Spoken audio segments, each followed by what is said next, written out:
voy a intentar que revisemos juntos el material que hay disponible y por ahí voy a puntualizar en lo que entendemos que por ahí que tiene, o lo que entiendo que por ahí que tiene algún mayor grado de dificultad, o que nosotros esperamos que ustedes tengan un nivel de precisión en algunas cuestiones que para nosotros son, o para el curso, son relevantes, y que por ahí que si uno mira el material biográfico por sí solo, no queda claro que algunas puntualizaciones sean importantes, y por eso ahí las vamos a resaltar en la clase de hoy. Ahí la idea de la clase de hoy es que vamos a empezar a desarrollar el bloque de microeconomía. Recuerden ustedes, hemos dicho esto, que el enfoque desde el punto de vista de esta rama de la economía que es la microeconomía es intentar describir cuál es la mejor forma de asignar recursos escasos a satisfacer necesidades múltiples, con el foco puesto desde la racionalidad del agente individual. ¿Sí? Y desde esa perspectiva de poner el foco en la racionalidad económica del agente individual, vamos a presentarles a ustedes una versión introductoria, preliminar, de lo que es una teoría de la demanda, de vuelta, introductoria, desde el punto de vista del nivel de sofisticación y también desde el punto de vista del nivel de profundidad matemático que el tema tiene en el marco del curso. El tema, por así decirlo, puede profundizarse en términos de acercarlo a la realidad, puede profundizarse en términos de dotarlo de mayor rigurosidad matemática, que no es el objetivo del nivel del curso, sino que básicamente de vuelta es presentarles o acercarlos a ustedes a la forma de entender económicamente la cuestión. Puntualmente la idea es que vamos a intentar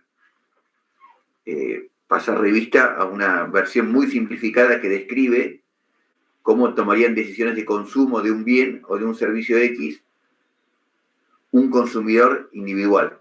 Y eso, de alguna manera, se le da el nombre de teoría de la demanda. Estamos pensando en tratar de representar de manera muy hiper simplificada cómo decidiría cuánto demandar de un bien o de un servicio X por periodo de tiempo un agente individual, que de vuelta está hiper simplificado, está normatizado, basado en esta idea del hombre económico, que tiene la capacidad, si se quiere, para la economía de tomar decisiones racionales todo el tiempo con información completa,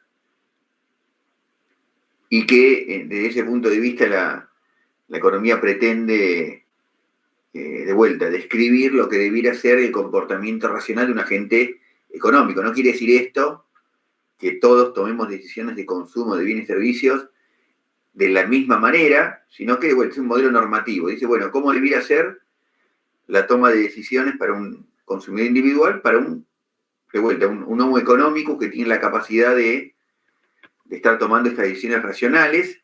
Hay toda una gama, hay todo un abanico y hay toda una rama de la microeconomía moderna, que se llama la economía conductual o experimental, que ha venido a cuestionar y ha venido a criticar y a elaborar modelos alternativos, tratando de acercar cómo es que los individuos suelen tomar decisiones en la vida cotidiana, ¿sí? Un poco alejándose a veces de las predicciones o de los supuestos simplificadores de estos modelitos, que de vuelta pretenden solamente ser introductorios y representar cómo debieran decidirse la mayor parte del tiempo o de las veces. ¿Sí? Entonces, déjenme que les comparta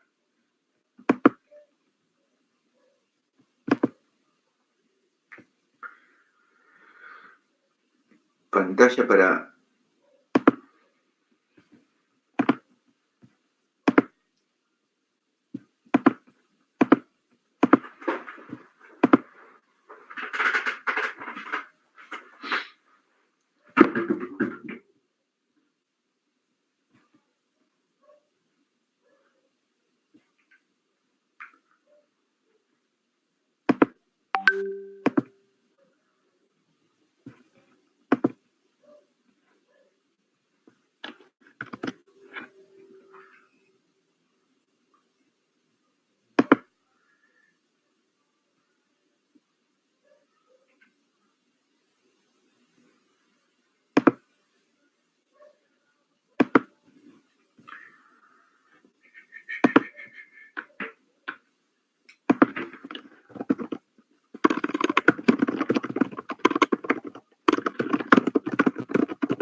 sé si...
¿Alguien me puede decir si ya están viendo la pantalla que yo compartí?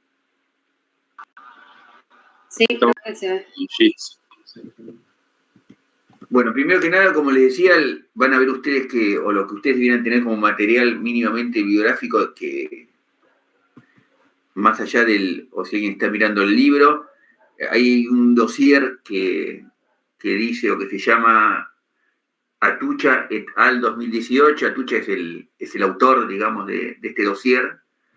Ahí van a encontrar en esto un resumen, ¿sí?, de los temas que vamos a ver, o de la mayor parte de los temas que vamos a ver en la primera parte del curso hasta el parcial. Puntualmente lo que vamos a ver es este primer capítulo que se llama La demanda, y también vamos a poner a disposición una presentación de PowerPoint, que yo ahora la voy a pasar a usar para comentar algunas cuestiones, que se llama Clase Teoría de la Demanda,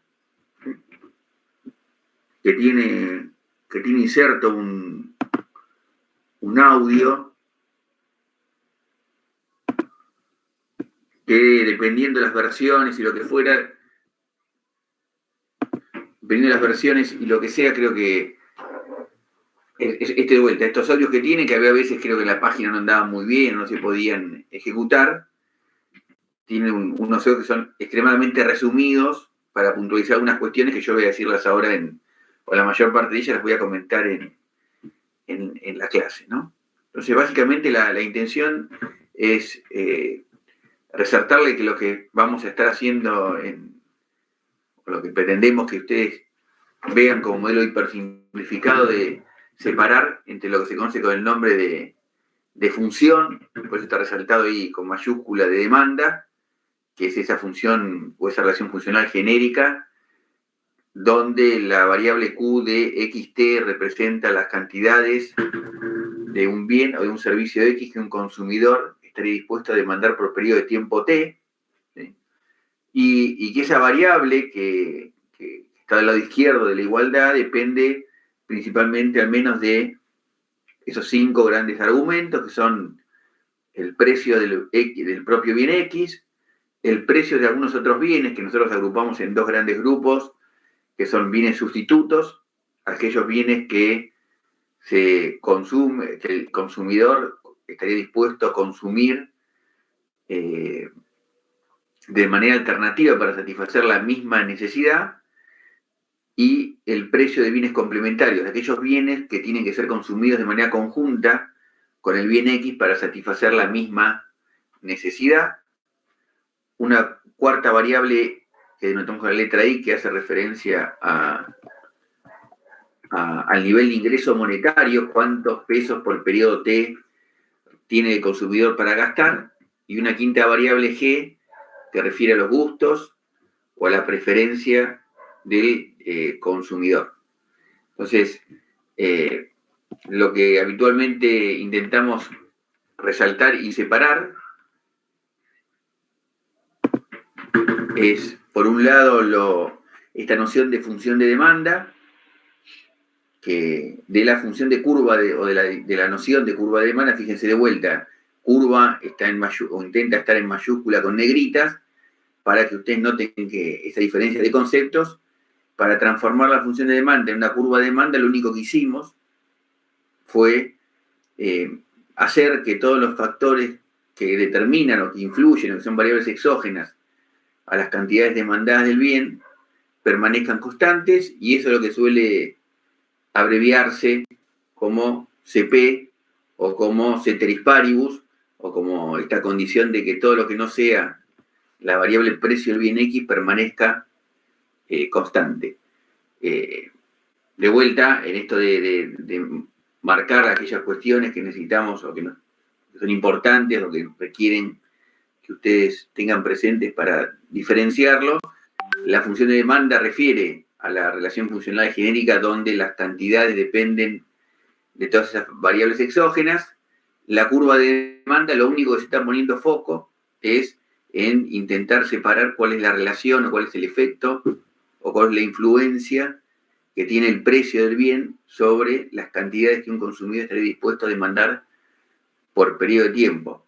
También hay que hacer notar que esta variable demanda es una variable flujo, en el sentido que lo que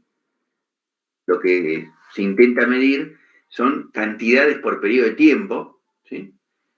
La segunda cuestión es que es una variable potencial, lo que cuando uno define la demanda o la curva de demanda está hablando de cantidades que el consumidor estaría dispuesto. No quiere decir que efectivamente las demande, sino que de alguna manera es una tabla de las cantidades que estaría potencialmente dispuesto a demandar. Y lo tercero que habíamos dicho también, que se refiere en estos casos a un bien o un servicio X para un agente individual. Si el foco está puesto en tratar de entender qué es lo que haría potencialmente, desde el punto de vista de los deseos, un consumidor individual. ¿Está bien? De vuelta, el hecho de que estén las dos cosas separadas intenta que ustedes puedan diferenciar una cosa de la otra, sobre todo el hecho de que función y curva estén separadas y que estén con negritas, intenta que ustedes puedan diferenciar ambos conceptos. Cuando uno pone el foco en la curva de demanda, ¿sí? Lo que habitualmente terminamos alternativamente haciendo es representar gráficamente esta curva de demanda, esta relación funcional entre cantidades demandadas y precios, en un par de ejes cartesianos. En el eje X se reflejan las cantidades que el consumidor, cantidades de X por periodo de tiempo. En el eje Y, el precio del bien. Y por algunas, digamos, y lo que en economía solemos decir, a pesar de que se puede demostrar con mayor rigurosidad, digamos, conceptual o analítica, esta idea que es casi de sentido común de que cuando todo lo que no sea el precio permanece constante, a medida que el precio es más alto, el consumidor debería estar dispuesto a demandar menos del bien X, y al revés, cada vez que el precio se va haciendo más bajito, todo lo demás constante, el consumidor debería estar dispuesto a demandar más del bien X. Esa relación inversa entre precio y cantidad es lo que intenta representarse en este gráfico con esta línea que tiene pendiente negativa. ¿Está bien? Esa línea que tiene pendiente negativa suele también representarse con un menos abajo de esta función. Y lo interesante o lo importante desde el punto de vista económico, que esta relación inversa entre precio y cantidad es lo que se conoce con el nombre de la ley de la demanda. Esto es, ceteris paribus, un aumento en el precio del bien debería hacer que las cantidades demandadas del bien X por periodo de tiempo se redujeran y viceversa. Que es lo mismo que uno puede ver en este gráfico donde la curva de demanda se representa con pendiente negativa. En ese sentido, esto que está hecho mitad con Excel, con un grafiquito de Excel y mitad a mano, el cambio o los desplazamientos o las variaciones o lo que intenta representar este gráfico donde tenemos un punto A y un punto B, es la situación donde a partir de una situación inicial A para un precio X0 donde el consumidor consume QX0, si el precio del bien baja desde el precio inicial a un precio más bajo, lo que va a terminar pasando es que el consumidor aumente las cantidades que estaría dispuesto a demandar por periodo de tiempo. Este desplazamiento de Q sub X0 a Q sub X1 recibe el nombre de aumento o cambio en las cantidades demandadas del bien o del servicio X. Y en esto de diferenciar, habría que, o ustedes debieran tener claro que los cambios en las cantidades que se representa como un desplazamiento sobre la misma curva de demanda es distinto, y es bien distinto, y tratamos de que así se ve, quede claro, es que lo que sucede cuando lo que se produce es un cambio en cualquiera de los determinantes de la función de demanda que no son el precio del bien. Es decir, cuando lo que cambia es el precio del bien, nos vemos sobre la curva de demanda. Cuando lo que producen son cambios en cualquiera de los otros determinantes, el precio de bienes sustitutos, el precio de bienes complementarios, el ingreso monetario del consumidor o los gustos o las preferencias, tenemos que empezar a pensar que lo que pasa es que la demanda se va a desplazar. En este caso a la derecha, y ahora vamos a ver por qué, y en otros casos podría ser que se desplace a la izquierda. En este caso puntual, lo que uno podría pensar es que lo que tendríamos que empezar a pensar es cuáles son los cambios en los determinantes que harían o que podrían provocar que la demanda se desplace la demanda negra a la demanda roja. Entonces, ahí lo que uno puede empezar a mirar con un poquito más de detalle son análisis del siguiente tipo. Entonces, imaginemos que estamos analizando el bien X, que es lo que está representado en este gráfico, y un bien Z que uno dice o que uno define como bienes sustitutos. Recordemos, X y Z serían bienes sustitutos si el consumidor puede elegir entre uno y otro para satisfacer la misma necesidad. Entonces, lo que uno tiene que estar pensando es, por ejemplo, qué pasaría para la demanda del bien X cuando bajó, por ejemplo, se alteró el precio muy sustituto. En este caso, supongamos que aumentó el precio de un bien sustituto del bien X. Entonces, en realidad, si el consumidor puede elegir entre consumir X y un bien Z, que es un bien sustituto, y el bien X subió su precio, lo que la teoría de la demanda tendría que predecir es que todo lo demás constante, si sube el precio de un bien sustituto, el consumidor puede elegir entre el bien Z y el bien X para satisfacer una cierta necesidad, lo que va a hacer el consumidor es, manteniéndose el precio del bien X constante, que lo que está acá representado, va a elegir demandar más del bien X. Entonces, uno podría pensar que ese... Profe, una consulta. Sí. ¿El bien sustituto sería un bien alternativo al bien X? Es un bien, si vos lo querés ver así, es un bien alternativo para satisfacer la misma necesidad. Okay. Uno podría pensar, la versión resumida o simplificada de esto, que no es correcta, es la de decir Coca-Cola y Pepsi. Digo porque no son bienes sustitutos, sino son marcas, ¿no? Pero, bueno, supongamos que con esas hipersimplificaciones de Coca y Pepsi, X estaría siendo, por ejemplo, Coca, y Z sería Pepsi. Bueno, si sube el precio de la Pepsi, al mismo precio de la Coca-Cola, uno debería, lo que dice la teoría económica, es que uno debería demandar más del bien X. ¿Está bien? Sí. Lo mismo, digamos, obviamente, o al revés, si lo que estamos analizando son dos bienes sustitutos, como dijeron por ahí, un bien alternativo, y el precio del bien sustituto baja, la demanda del bien X debería o debiera reducirse, y eso suele, o todo esto que dijimos, suele resumirse en el sentido de, o cómo, anotando un signo más abajo del precio de bienes sustitutos, para decir que, o para denotar que hay una relación directa entre el precio de un bien sustituto y la demanda del bien X. Cuando sube el precio de un bien sustituto, aumenta la demanda del bien X. Cuando baja el precio de un bien sustituto, se reduce la demanda del bien X.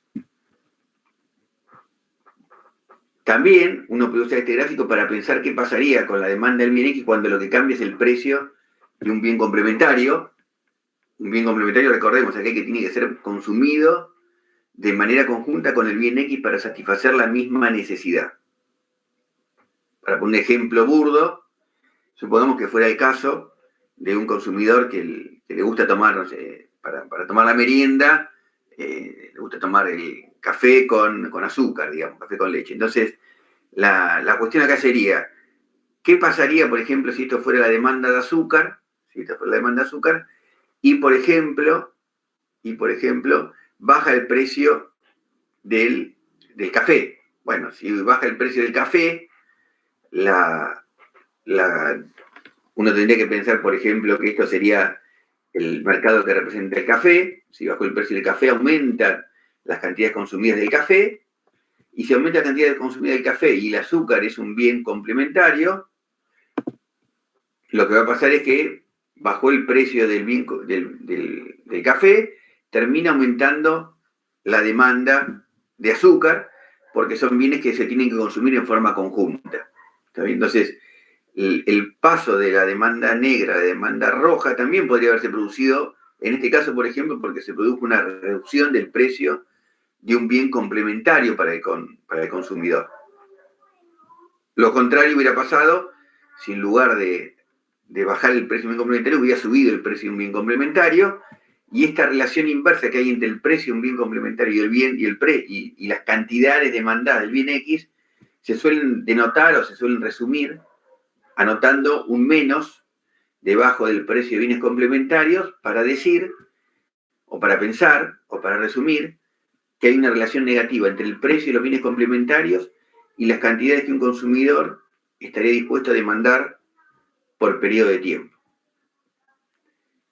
Por casi último, uno también podría usar este gráfico para pensar qué le pasaría a la demanda del bien cuando lo que se modifican o lo que se altera es el ingreso del consumidor. Entonces uno tendría que hacer acá en este caso la distinción entre o pensar qué pasaría con la demanda del bien X cuando lo que se produce es un aumento, por ejemplo, en el ingreso del consumidor. En este gráfico uno tendría que decir, por ejemplo, aumentó el ingreso del consumidor. Sin que se haya modificado el precio del bien X, eso podría redundar o podría terminar generando que aumente la demanda del bien X al mismo precio. Para que eso pase tenemos que estar pensando que el bien X tiene que tratarse o tiene que ser un bien normal. Es decir, aquellos bienes que son normales son aquellos cuya demanda aumenta cuando aumenta el ingreso del consumidor. Entonces, insisto, volviendo un poquito para atrás, uno podría decir que este gráfico representa lo que le pasa a la demanda de un bien normal cuando aumentó el ingreso del consumidor, a partir de decir que los bienes normales son aquellos cuya demanda aumenta cuando aumenta el ingreso del consumidor, y al revés, si el bien X fuera un bien normal, si el ingreso del consumidor se hubiera reducido, la demanda se tendría que haber desplazado hacia la izquierda. De vuelta, ¿esto cuándo? Bueno, cuando estoy diciendo que el bien X es un bien normal. ¿Hay otro tipo de bienes? Sí, uno podría pensar que hay algunos bienes que cuando el ingreso del consumidor aumenta, la demanda no aumenta, sino que se reduce. Aquellos bienes generalmente de segundas marcas o de calidades inferiores, que que lo que termina pasando es que cuando el ingreso aumenta, la demanda se reduce. En estos años anteriores solía salir noticia en el diario que en años de crisis había crecido las ventas de una gaseosa de segunda marca muy conocida, Manaos. Había sido un buen año para el productor de Manaos porque había sido un año donde había estado vendiendo más que antes, y básicamente porque en ese caso esta gaseosa parecía ser un bien inferior. Cuando los ingresos se reducían, la demanda del bien al mismo precio aumentaba. ¿Está bien?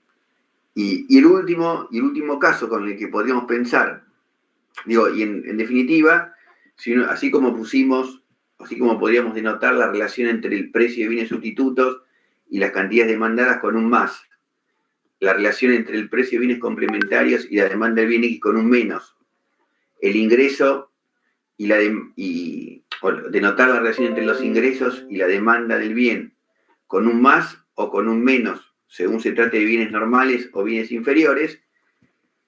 Lo que se suele plantear es que respecto de los gustos o preferencias, en general, si aumentan las preferencias, si el bien se pone de moda, la demanda del bien va a pasar de la demanda negra a la demanda roja, y al revés, si las preferencias del consumidor respecto a ese bien disminuyen o el bien pasa de moda, la demanda se desplazará hacia la izquierda, y eso se suele denotar como, tomamos una licencia poética, con un más.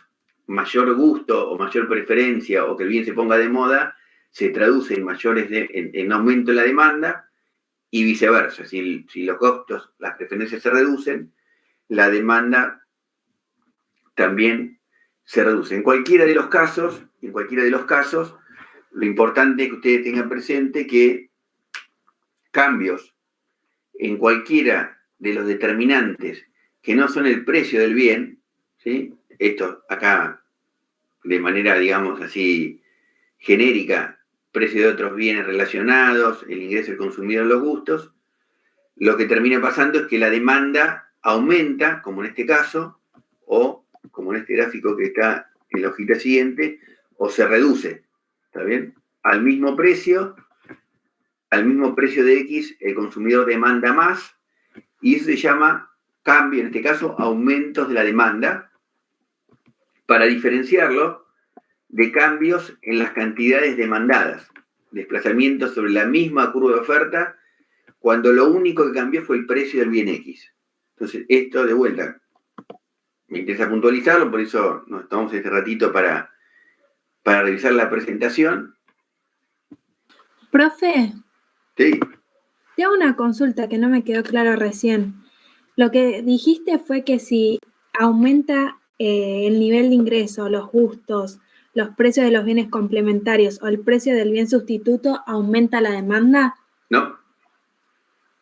Yo dije, hicimos la distinción. Si aumenta el precio de un bien sustituto, sí, la demanda va a pasar de la negra a la roja.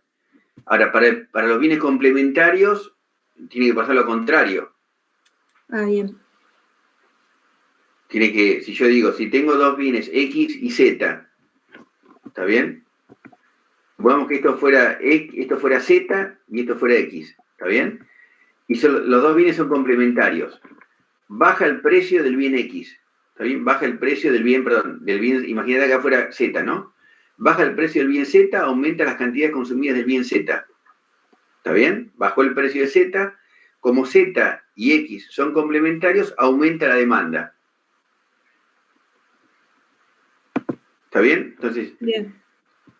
La relación que hay entre el precio de bienes complementarios y la demanda del bien es inversa. Bajó el precio del bien Z, aumentó la demanda, y entre los bienes sustitutos y la demanda, la relación es directa. ¿Está bien? Vamos de vuelta. Imagínate que esto fuera Z y X son sustitutos. Si baja el precio de Z y aumenta la demanda y aumenta la cantidad demandada de Z, ¿qué le va a pasar a X si son sustitutos?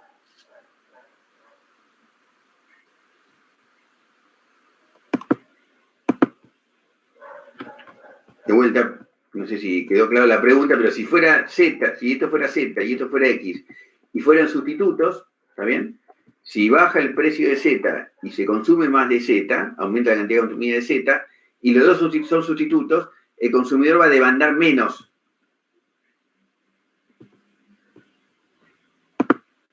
Ese estoy yo en el audio, que ya no me escuché 3 veces y no me aguanto más.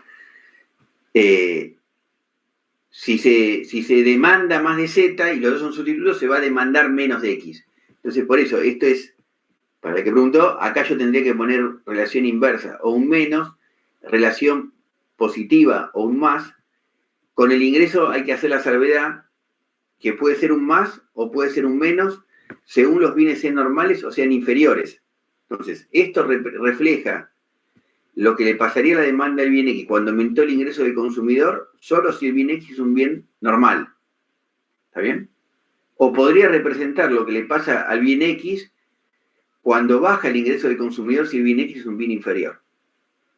Y por último, sí, los gustos nos tomamos esta licencia de decir que cuando aumentan los gustos aumenta la demanda, cuando se reducen los gustos se reduce la demanda, y también representar esa relación directa como un más. No sé si quedó claro. Sí, está bien, gracias, profe. De vuelta, este grafiquito, si ustedes, no sé si cuando subamos el audio se funciona, ¿sí? Si funciona, lo que van a notar es esto que yo dije de manera más comprimida, pero de vuelta, intentando resaltar esto, que cuando uno ve el dossier va a estar varias veces repetido, pero que nos parece que conceptualmente es importante que diferencien entre lo que son cambios sobre la misma curva de demanda, solamente por cambios en el precio, que están reflejando esta relación inversa entre precio y cantidad que se llama ley de la demanda, de la situación que se produce, que se refleja gráficamente como desplazamiento de la demanda, que conceptualmente son cambios en la demanda, y que ustedes tienen que ser capaces de poder razonar, ¿sí? y diferenciar según se trate de pensar qué le pasa a la demanda del bien X cuando los bienes, cuando lo que cambia es el precio de un bien sustituto, o cuando lo que cambia es el precio de un bien complementario, o si lo que cambia es el ingreso del consumidor y el bien es un bien normal o un bien inferior, o el bien se puso de moda o el bien pasó de moda.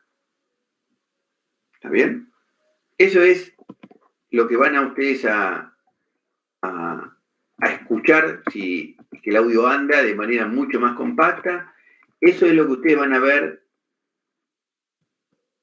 Eso es lo que van a ver con un poco más de detalle o con algún ejemplo más puntual y numérico en el dossier. Eso es lo que ustedes van a encontrar con mayor o menor nivel de precisión si leen cualquier capítulo donde se explique la teoría de la demanda en cualquiera de los manuales de economía que forman parte del material biográfico del curso. ¿Está bien?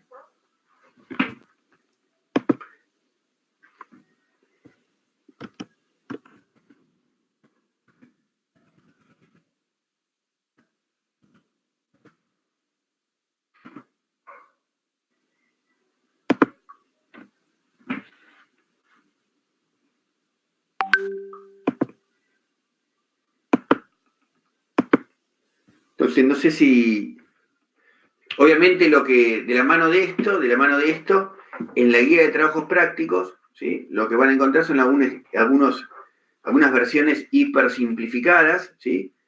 De ecuaciones o de situaciones que intentan, con algún numerito, volver a aplicar o volver sobre estos conceptos, ¿sí? Que ustedes identifiquen cuáles son los determinantes de la función de demanda, que les quede claro qué pasa o qué hay que hacer para pasar de una función de demanda a una curva de demanda, qué pasa cuando cambian cualquiera de esos determinantes, ¿no?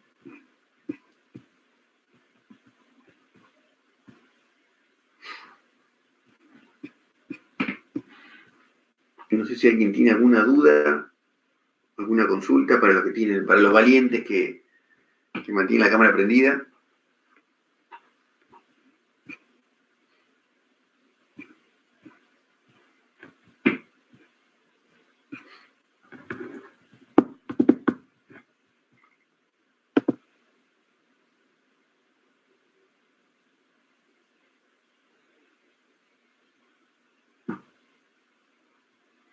Hay preguntas. Si no lo subimos, lo estamos terminando de subir porque estamos reordenando el campus. Y práctica es una guía de trabajos prácticos que tiene que tiene la misma estructura esta de un conjunto de ejercicios prácticos para cada una de las unidades del curso, digamos, ¿no? Ahí un poco aclarándolo, sumándolo a Germán, dos temas. Uno, vamos a estar terminando de subir todo hoy. Tuvimos un problema con el campus que todavía no terminamos de solucionar, con algunas cosas que se perdieron, se mezclaron y demás. Y por el otro lado, ahí el video, el que pasaba Germán recién, no lo abran desde el Chrome o desde el browser que usen, bájenlo y después reproduzcanlo. Si lo quieren, digamos, reproducir directamente en línea, no se los va a tomar, van a tener que bajarlo a su compu, digamos, descargarlo normalmente y después abrirlo con el PowerPoint. Y también vamos a subir la guía en unos instantes.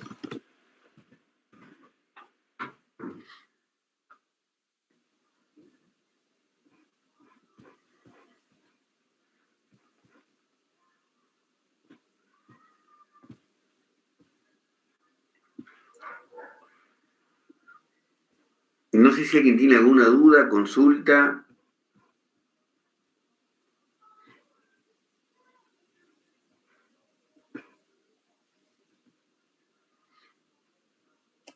No, por ahora no. De vuelta, como le decía la semana pasada, la intención es de estas sesiones que por la modalidad, y sobre todo cuando somos tantos, muchos de ustedes ni siquiera prenden la cámara, lo que hace que el intercambio sea muy difícil, es intentar ayudarlos a puntualizar las cosas que nos parecen más relevantes, ¿sí? En este caso, digamos que ustedes tengan presente esto de cuál es la virtud, cuáles son las limitaciones que tienen las presentaciones, que es un hiperresumen, puntualizarles qué otro material tienen disponible, ¿sí? Y que ustedes elijan un poco el recorrido desde la clase a la presentación, al material o viceversa, y con todo eso más o menos lo tengan presente a la hora de sentarse a revisar o a complementar la parte práctica de la guía de trabajos prácticos, ¿no? Que en todos los casos siempre van a ver ustedes que tiene una breve introducción para que ustedes vean si conocen los contenidos mínimos conceptuales y termina incluyendo algún ejercicio hipersimplificado con intención de hacer algún numerito y terminar de aplicar los conceptos más generales, digamos, ¿no?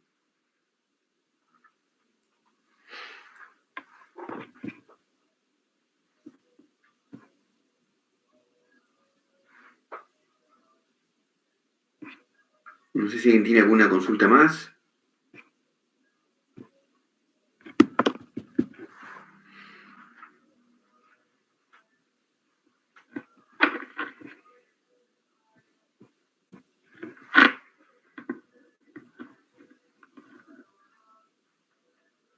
Bueno, si nadie tiene ninguna cosa más, yo no nada más. Federico, ¿algún comentario más?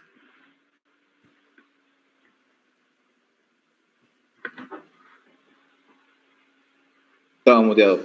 No, ninguno. No, por el momento ninguno. Terminamos de subir todo hoy, así ya se quedan tranquilos. Subimos el cronograma. En el cronograma, dentro de cada clase está por ahí qué video deberían ver o a qué dossier hace referencia el tema. Facundo Santos. Van a poder empezar con la guía hoy, digamos, ahora en un rato, cuando termine de subir. Facundo Santos dice, le gustaría hablar, pero no sé dónde está Facundo Santos. Profe, nada, yo lo que quería preguntar es qué nos aconsejaría para llevar la materia al día, pero creo que, bueno, claro, contestó Federico, ir con el cronograma más que nada, ¿no? Ir leyendo los módulos, porque vi que hay un video subido también. Y como que hay varias cosas aportando al módulo. Uh-huh. Pues un poco la idea es de vuelta, las clases no son obligatorias, intentan que sirvan para orientarlos, el que no quiere subirse no se suba, por eso también el pedido para el que esté, digamos, el pedido de vuelta de prender la cámara para por lo menos mínimamente verlos, sobre todo además para que vayan viendo si cuentan con el material tecnológico necesario para el momento del examen, que si no después ha pasado antes que el momento del examen se complica que no se vean o que no se escuchen, y un poco orientarlos a acercarse al material, que también es verdad que lo pueden revisar sin, digamos, van a encontrar en el material muchas de las cosas que yo dije también, y las presentaciones van a ver que son un resumen extremadamente resumido de los puntos más importantes, que también de vuelta, ¿no? También, uno puede elegir también un video o el audio, que si suma 5 minutos es mucho, que va también a estar puntualizado en lo más importante, ¿no? Yo, si nadie tiene nada más que, o alguna pregunta más que hacer, sí. En lo que pasaba con Jitsi, a mí en otras materias me pasó que no te muestra todas las cámaras, y aunque la aprendas, a veces que se te va y te va cambiando de personas. Por ahí para el parcial estaría bueno cambiar de plataforma para que nos podamos ver todos. Soy consciente de eso y sé también que de vuelta no es la más amigable, sobre todo cuando son 48. Estamos viendo ahí si para el parcial, sobre todo, como decís, y para las clases también, porque yo también entiendo que uno se pone intenso con que prenda las cámaras y uno dice, bueno, yo tengo la cámara prendida, pero sé que Jitsi, cuando hay más de... Cuando son tantos como 48, no es muy amigable para eso. Así que viene bien la recomendación.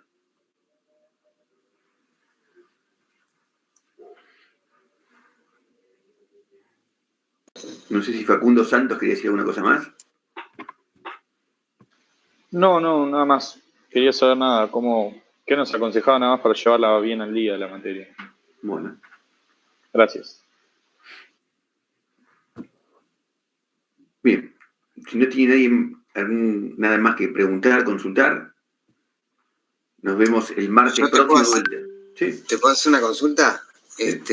Yo soy más de leer antes de ir a la clase como para entender mejor. ¿Me puedes decir qué temas va a ser la clase que viene? Así ya me parece perfecto.